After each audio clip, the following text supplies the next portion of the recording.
कुछ वक्त पहले सलमान खान के अपार्टमेंट गैलेक्सी में फायरिंग हुई, जिसमें 2 लोग पकड़े गए जिन्होंने 4 गोलियां चलाई थी। इस हमले की जिम्मेदारी लॉरेंस बिश्नोई के भाई अनमोल बिश्नोई ने ली। अपने एफबी पोस्ट में उसने लिखा कि ये तो बस एक ट्रेलर है और ये आखिरी वार्निंग है। अगर सलमान खान नहीं संभले तो गोलियां खाली घर पर नहीं चलेंगी। और ये कोई पहली बार नहीं है, इससे पहले भी सलमान खान की जान कई बार बाल बाल बची है। एक बार उनके पिता सलीम खान को पार्क में एक लेटर मिला था कि सलमान खान का हाल भी सिद्धू मूसेवाला करेंगे, और एक बार उन्हें खुद ईमेल पर भी धमकी मिल चुकी है, और एक बार तो खुद लॉरेंस ने खुलेआम धमकी दी थी पुलिस की गाड़ी में बैठकर। पर फिर भी अगर आप इंटरनेट पर देखोगे तो लॉरेंस के फैंस बहुत हैं। लोग उसे हीरो की तरह ट्रीट करते हैं, पर है तो वो गैंगस्टर ही। अब एक गैंगस्टर को हीरो की तरह ट्रीट करना सही है या गलत, और क्यों सलमान की एक जिद के कारण ये बात और बढ़ती जा रही है। इस वीडियो में हम इन्हीं दोनों चीजों पर बात करेंगे, पर उससे पहले थोड़ी सी बैक स्टोरी जानना जरूरी है। तो जिनको नहीं पता, ये सब शुरू तब हुआ जब सलमान खान ने 2 काले हिरणों का शिकार किया था। 1998 में हम साथ साथ हैं की शूटिंग चल रही थी, जिस दौरान सलमान खान, सैफ अली खान, सोनाली बेंद्रे, तब्बू नीलम और कुछ लोग एक जिप्सी में घूम रहे थे। तभी इन्हें 2 काले हिरन दिखे जिसका इन्होंने शिकार किया। अब ब्लैक हिरन बहुत ही रेयर जानवर है और इंडिया के कुछ ही स्टेट्स में इन्हें पाया जाता है, इसीलिए इन्हें मारना वाइल्ड लाइफ प्रोटेक्शन एक्ट के अनुसार इलीगल है। और उस वक्त जब ये सब हुआ तो सबसे पहले जो आए थे वो थे बिश्नोई समाज के लोग। बिश्नोई कम्युनिटी में नेचर से प्यार करना, न हिंसा जैसी चीजें सिखाई जाती हैं, और काले हिरन का रिलीजियसली बहुत महत्व है इस कम्युनिटी में। तो इस केस के लिए सलमान खान कई बार हियरिंग के लिए कोर्ट गए, जेल भी, पर हमेशा उन्हें बेल मिल जाती थी। पर फाइनली 5 अप्रैल 2018 को इन्हें इस केस में गिल्टी पाया गया और 5 साल की सजा सुनाई गई, कुछ पेनल्टी भी लगाई गई। पर कुछ ही दिन में उन्हें बेल मिल गई, अभी तक वो बाहर है। इस केस में इतने साल इसलिए भी लगे क्योंकि हिरणों का जो पहला पोस्टमार्टम हुआ था उसमें गोली लगने की कहीं बात ही नहीं थी। एक के लिए लिखा था कि वो ओवर ईटिंग की वजह से गड्ढे में गिर गया, दूसरे को कुत्तों ने काट लिया। पर बिश्नोई कम्युनिटी को ये बात बिल्कुल भी बिलीव नहीं हो रही थी, क्योंकि अकॉर्डिंग टू देम वो तो वहाँ गए ही इसलिए थे क्योंकि उन्हें गोली की आवाज सुनाई दी थी। तो ये केस चलता रहा, दोबारा उन हिरणों का शव निकाला गया पोस्टमार्टम करने के लिए। फॉरेंसिक ऑफिसर ललित बोरा ने इस बार इसकी जाँच की, और इस बार उन्होंने मेंशन किया कि हाँ, उनकी बॉडी पर गोलियां लगी थी। पर सलमान खान की स्टोरी का वर्जन कुछ और ही कहता है कि जो सेकंड टाइम पोस्टमार्टम हुआ था उसमें प्रोबेबली वर्ड का यूज किया गया था, एंड वो और उनके दोस्त इस बात पर हंस भी रहे थे कि प्रोबेबली क्या होता है। पर प्रोबेबली लिखे होने के बाद भी 5 साल लंबी सजा कैसे सुना दी किसी जज ने। तो अकॉर्डिंग टू सलमान वो जिप्सी में घूम रहे थे अपने को एक्टर्स के साथ, तभी उन्हें 2 हिरन देखे झाड़ियों में फंसे हो, तो उन्होंने उन्हें निकाला एंड बिस्किट एंड पानी दिया। और जो गन उनके पास मिली थी वो इसलिए क्योंकि वो शूटिंग की प्रैक्टिस करते थे, क्योंकि वो ओलंपिक्स में जाना चाहते थे। और जो उनकी कार में खून लगा था वो उनके किसी कोरियोग्राफर के हाथ से निकल गया था गलती से। ये केस और ज्यादा मेस्ड अप इसलिए हो गया क्योंकि 2 इंपॉर्टेंट विटनेस ने गवाही देने से ही मना कर दिया था। ये लोग जिस जिप्सी में घूम रहे थे वो इन्होंने किसी से किराए में ली थी, और हरीश दुरानी उसके ड्राइवर थे। हाँ, वो पीछे बैठे हुए थे एंड सलमान ड्राइव कर रहे थे, बट गाड़ी की रिस्पॉन्सिबिलिटी उन्हीं की थी। इन्होंने पहले सलमान खान के खिलाफ बोला था कोर्ट में, बट बाद में बहुत ज्यादा डर गए थे। इसके अलावा एक चोगाराम नाम के व्यक्ति भी थे इस केस के चश्मदीद गवाह, पर बाद में वो भी पीछे हट गए, ये कहते हुए कि उनकी दवाइयां चल रही हैं, उन्हें कुछ भी याद नहीं रहता। जब 1998 में ये केस हुआ था तब कुछ रिपोर्ट्स के हिसाब से लॉरेंस की उम्र 5 से 8 साल थी। उसके पिता पुलिस में कांस्टेबल थे एंड फिर खेती का काम करने लगे। घर फाइनेंशियली ठीक था, तो बचपन से लॉरेंस की सारी जिदें पूरी होती रही। 12th खत्म करके वो 2010 में चंडीगढ़ के डीएवी कॉलेज चला गया। उसके बाद फॉर सम रीजन वो 2011 में पंजाब यूनिवर्सिटी चला गया, जहाँ उसकी मुलाकात गोल्डी बरार जैसे लोगों से हुई। गोल्डी बरार वही जिसने सिद्धू मूसेवाला की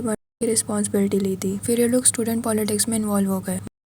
रॉबरी जैसे दर्जनों से भी ज्यादा केसेस रजिस्टर हैं, जिसमें से कुछ में इसे गिल्टी पाया गया है, कुछ चल रहे हैं। पूरे देश में इसके 600 से भी ज्यादा शूटर्स हैं। पद्मावत की शूटिंग के वक्त संजय लीला भंसाली पर अटैक भी इसी ग्रुप ने किया था, क्योंकि उनके हिसाब से मूवी में हिस्ट्री को गलत तरीके से दिखाया जा रहा था। पर फिर भी कुछ चेंजेस के बाद वो मूवी रिलीज हुई थी। एक स्टोरी के हिसाब से लॉरेंस की स्कूल टाइम से एक गर्लफ्रेंड थी, फिर इन्होंने कॉलेज में भी साथ में एडमिशन लिया था। तो लॉरेंस कॉलेज में स्टूडेंट पॉलिटिक्स में था और एक बार चुनाव हार गया। उसके बाद उसका दूसरे ग्रुप से झगड़ा हो गया, जिसके बाद उस ग्रुप ने लॉरेंस की गर्लफ्रेंड को साजिश करके मार डाला, और उसके बाद से ही वो गैंगस्टर बन गया। अब लॉरेंस का सरनेम है बिश्नोई, तो ये भी उसी कम्युनिटी से आता है जहाँ पर काले हिरन का रिलीजियसली बहुत महत्व है। और उसे ये बात सही नहीं लगती कि जब 2018 में सलमान खान को सजा सुना दी गई थी तो फिर वो इतने लंबे वक्त से बेल पर क्यों बाहर है। उसने एक इंटरव्यू में ये भी कहा था कि अगर सलमान खान उनके गाँव चले जाए और वहाँ पर उनकी देवी के मंदिर पर माथा टेक लें तो वो उन्हें नहीं मारेंगे। पर दूसरी तरफ सलमान खान ने तो ये एक्सेप्ट करने से ही मना कर दिया है कि उन्होंने कुछ गलत किया है। वो तो बस उन्हें पानी पिला रहे थे एंड बिस्किट खिलाकर जानवरों की सेवा कर रहे थे, और गन हाथ में इसलिए थी क्योंकि वो ओलंपिक्स में पार्टिसिपेट करना चाहते थे। वैसे अगर सलमान खान ने माफी मांग ली तो कोर्ट में तो पता नहीं, शायद ये कह दे कि धमकियां बहुत ज्यादा मिल रही थी इसलिए माहौल शांत करने के लिए माफी मांग ली, पर बाहर उनकी बहुत ज्यादा बेइज्जती हो जाएगी।